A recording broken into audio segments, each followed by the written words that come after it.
Olá pessoal, nesse vídeo eu vou falar um pouco sobre este livro aqui, Mitos do Estado Arcaico, do Norman Ioffe, publicado pela EDUSP e de 2013.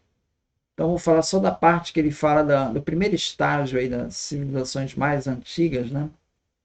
Então ele vai desfazer a ideia de uma presença de um Estado arcaico nessas primeiras civilizações, né? Os antropólogos, desde a década de 60, eles distinguiam as etapas de formação das primeiras comunidades nas seguintes fases, né? Bando, isso na época dos Neandertais, né? Depois se junta, formam tribos, ainda sem uma chefia, né? Uma liderança. O terceiro estado seria de chefia, onde aparece ali uma liderança, e essa chefia vai sendo alternada por traços de parentesco. E no quarto estágio seria o estado, né? O estado onde você já teria aí grandes áreas, né, sendo dominados por uma liderança, e isso já não transmitido por questões de parentesco. Os bandos eram a forma típica da comunidade há mais de 10 mil anos atrás, bastante igualitária e sem papéis formais de liderança, e fraca memória quanto às origens do grupo. Na segunda fase, as tribos já tratam dessa memória e do culto dos antepassados como uma das manifestações religiosas mais antigas. A organização das tribos, né, toma como referência relações de parentesco, através de ritos de iniciação que se repetem regularmente. Por vezes, as tribos organizam-se na forma de aldeias, em que os litígios são resolvidos pela consulta de um conselho dos mais velhos. A etapa de chefia, como uma sociedade de parentesco, é alcançada com a tarefa de resolução de conflitos é deliberada pelo grupo a uma pessoa de autoridade reconhecida pelo grupo e pelos deuses. O Colin Renfrew, num trabalho de 1973, analisou os construtores de megalitos europeus, lá de Stonehenge, entre eles, né, dentro de uma sociedade que está nesse estágio de chefia. Renfrew sugeriu que a construção desses monumentos megalíticos na Europa, que muitas vezes exigia uma quantidade considerável de trabalhos e recursos, poderia refletir uma forma de liderança centralizada, ou uma chefia na sociedade que os construiu.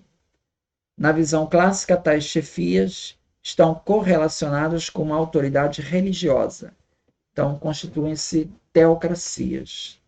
O Norman Ioffe, ele cita como primeiras grandes cidades e ali as primeiras civilizações, né? As que vão aparecer no Egito. Aí ele cita a cidade de Hieracómpolis, 3.300 a.C., Mênfis, 3.200 a.C., Tebas, 1.400 a.C. e Amarna, 1.350 a.C. A Mesopotâmia, com Uruk, 3.200 a.C., Ayana-Nagar, 3.600 a.C., Lagash, 2.500 a.C. e a cidade de Kish, 2.500 a.C.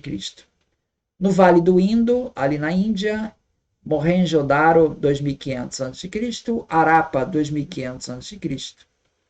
A China, com Erlitou, 1.900 a.C., Changshu, 1.400 a.C. e Anyang, 1.250 a.C. A Mesoamérica, aqui na América Central, Teotihuacan, 600 depois de Cristo. Maia, civilização Maia, El Mirador, 50 a.C. e Copan, 700 depois de Cristo. Tikal, também 700 depois de Cristo. E no Peru, nos Andes, né, os Incas, né, que seria ali o Moche, 500 depois de Cristo, Tiwanaku, 900 depois de Cristo e Wari, 900 depois de Cristo. Então essas são as primeiras civilizações. Então veja que a agricultura surgiria em 10.000 e as primeiras civilizações vão começar a surgir em 4.000 e 3.500. Norman Ioffe critica a abordagem escalonada neoevolucionista, essa história de bandos, tribos, chefias e estados. Essa abordagem ela foi reatualizada na década de 40 por Leslie White. Então, nessa perspectiva, as sociedades que não houvessem alcançado a condição de Estado eram tratadas como retardatárias, né, como fósseis pré-históricas, como se todos tivessem que percorrer essas etapas todas, de bando, tribo, chefia e Estado. Concordando com Lewis Morgan, Leslie White descreveu a grande divisão que teria havido na evolução cultural humana quando as sociedades deixaram de ter mudanças baseadas no parentesco e passaram a ser sociedades baseadas no território, em relações de propriedade e contato, né, nas chamadas civitas. Norman Ioffe, ele se refere a esses modelos do Leslie White, né, como simplificações muito grosseiras, né? Falácias, chega até a usar esse termo, falácias, porque elas ignoram as complexidades do desenvolvimento de cada sociedade.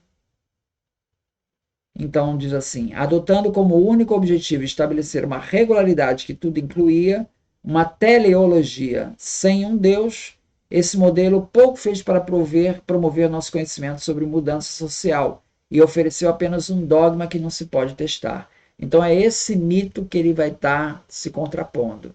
Essa ideia de que todos seguiram essas etapas, esses testes, tudo linearmente. Né? Norman Ioffe não nega que tenha havido uma evolução social, mas essa assertiva, que considera falaciosa, de que os primeiros estados foram basicamente do mesmo tipo, né? Ou seja, grandes extensões de terras governadas por déspotas totalitários que controlavam o fluxo de bens e serviços e informações e impunham a lei e a ordem aos seus súditos. Essa perspectiva é que ele considera uma falácia, que não é assim em todos os lugares. Né? Norman Ioffe destaca que a maioria dos primeiros estados ela não é grande, ela é territorialmente pequena, sendo mais indicado chamar de cidades-estado, ainda que muitas dessas cidades pudessem estar ao abrigo de uma ordem social mais ampla e valores compartilhados, a ponto de serem denominados civilização. Mas essas cidades-estados elas tinham autonomia, não eram governadas por uma pessoa central, né? Então, para o Norman Ioffe, o termo civilização não implica um sistema político, mas uma fronteira cultural em que os habitantes dessas cidades-estado interagem. Julian Stewart, na década de 50, propôs um modelo multilinear de evolução social, o que contrasta com o evolucionismo linear clássico, que defendia essa rota única para todos aí. A teoria multilinear de Stewart reconhece a diversidade das sociedades e a influência de fatores específicos em seu desenvolvimento. Uma abordagem mais materialista, dentro de uma perspectiva marxista, foi proposta por Carl Wittvogel, em 1957, em que ele argumenta que o desenvolvimento das grandes civilizações antigas dependia do controle da água para irrigação. Bom, o Norman Ioffe, então, ele é contra essas teses, que ele diz que podem ser facilmente refutadas em quase todas as suas particularidades. O controle da água para irrigação em grandes áreas levaria inevitavelmente ao surgimento de um Estado forte e centralizado e ao despotismo oriental, segundo essa teoria marxista. Né? Essa visão, segundo Ioffe, ignora outros fatores tão importantes que podem influenciar o desenvolvimento social, como a cultura, não é só a economia, o controle da água, não é só isso. A cultura também influencia, a religião, a organização social, a tecnologia, as relações de poder, tudo isso pode alterar o desenvolvimento socioeconômico daquela região.